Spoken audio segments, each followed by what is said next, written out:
Bé, jo, sempre que puc, acostumo a anar caminant cap a casa. Vinc de casa caminant, torno caminant, no sempre ho puc fer, perquè depèn també una mica doncs, de les sortides que tenim, de les visites en el territori, però sempre que puc doncs, ho faig d'aquesta manera, i així això em permet doncs, passejar-me una mica i fer una mica d'exercici, que per altra banda doncs, després m'és més complicat, no?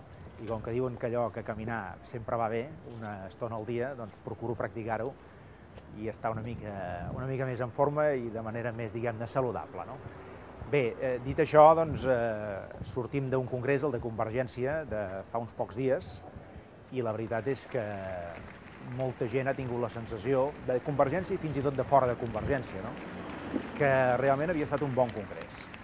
I no ho dic pas per mèrit propi en absolut, no? Sinó perquè crec que és un mèrit col·lectiu de moltíssima gent d'aquest partit de Convergència, que ha estat a l'altura, que ha donat un bon to, que ha donat una sensació doncs, diguem-ne, de projecció en el país i de projecte de país al mateix temps, que no s'ha ficat amb els altres. Ha estat un congrés que no ha estat ni contra nosaltres, en el sentit de baralles internes, ni contra el tripartit, que és el nostre adversari electoral. No?